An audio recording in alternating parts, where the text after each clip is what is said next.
Ano ang multimedia para sa iyo?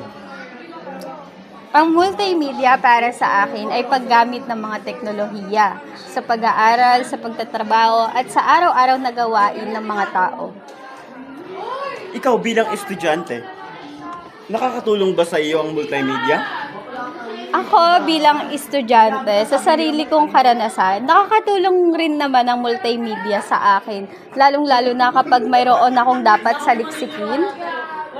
Nakakatulong siya sapagkat nakakapagkalap o nakakakuha ako ng mga impormasyon na kailangan ko.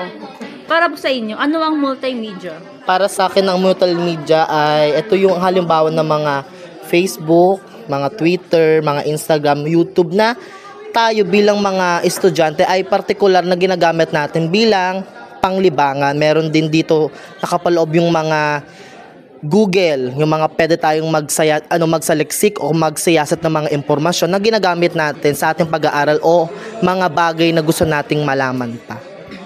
Para sa iyo, ano ang multimedia? Para sa akin, pag sinabing multimedia, ibig sabihin yun yung mga iba't ibang plataforma na nakikita sa internet o social media. Halimbawa yung sa Facebook, Twitter, Instagram na kung saan lahat tayo ngayon gumagamit. Bilang isang estudyante, paano mo ito nagagamit sa pang-araw-araw? Ako bilang estudyante, nagagamit ko siya kapag may kailangan sa school, kagaya na lang ng pag-research o di kaya bilang isang students, nagagamit ko siya sa pamamagitan ng paggawa ng mga PowerPoint o di kaya ng mga bagay na kailangan ko na nakakatulong siya para mas mapadali. Ano po yung tingin yung positibo at negatibong epekto ng paggamit ng multimedia? Ang positibong paggamit ng multimedia dahil tayo nga bilang mga partikular na gumagamit ng multimedia ay ito yung bagay na parang nagiging nagbibigay kasiyahan sa mga ginagamit natin sa pang-araw-araw.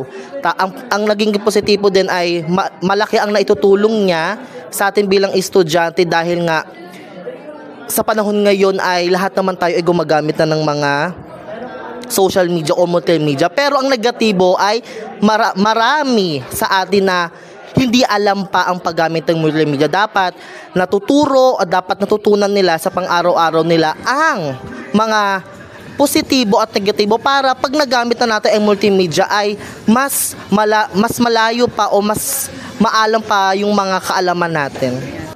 Ano yung positibong mentahe sa iyo ng multimedia?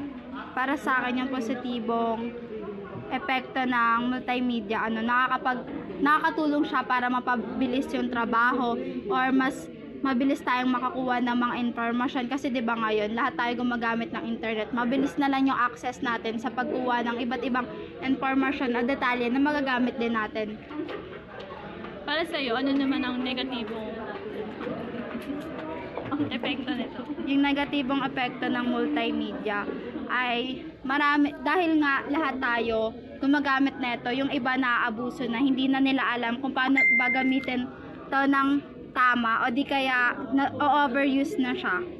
Ang negatibong epekto nito, kapag nagsaliksik ka ng mga impormasyon at nakakuha ka, may mga impormasyon na hindi tugma o hindi totoo. So dito, yung mga nakuha mong impormasyon is mali, magiging mali rin yung nakakalap mo. Bilang mag-aaral, paano mo natutukoy ang peke at orihinal na impormasyon na iyong nakikita? Siguro para sa akin, matutukoy ko kung peke o original yung impormasyon na yon kapag may pangalan kung sino yung may akda noon. Panghuli pong tanong, bilang estudyante at pangulo ng mga organisasyon sa ating paaralan, paano niyo po nagagamit yung multimedia? Nagagamit ko ang multimedia hindi lang sa pagiging pangulo ng dito sa ating paaral kundi pagiging estudyante dahil ang multimedia po ay malawak ang kanyang sakop. Dito natin lalatha, dito natin lalagay yung mga impormasyon na gagamit natin. Halimbawa, kapag tayo may mga programa o aktibidad, ang ating pangunahing paghikayat sa mga estudyante ay pagpo-post sa official page ng SSC. Ganun din yung mga sa Kamapi at mga other mga organisasyon. Then bilang estudyante tayo nagagamit natin siya sa mga pananaliksik. Kung kayo ay may asignatura ng pananaliksik sa wika ay mas nagagamit natin siya dahil marami tayong pwedeng pagkunan ng mga impormasyon sa Google man yan, mga internet o mga other social media na hanggang ngayon ay malaki ang ambag natin, hindi lamang bilang estudyante kundi sa pangkabuang paggamit nito.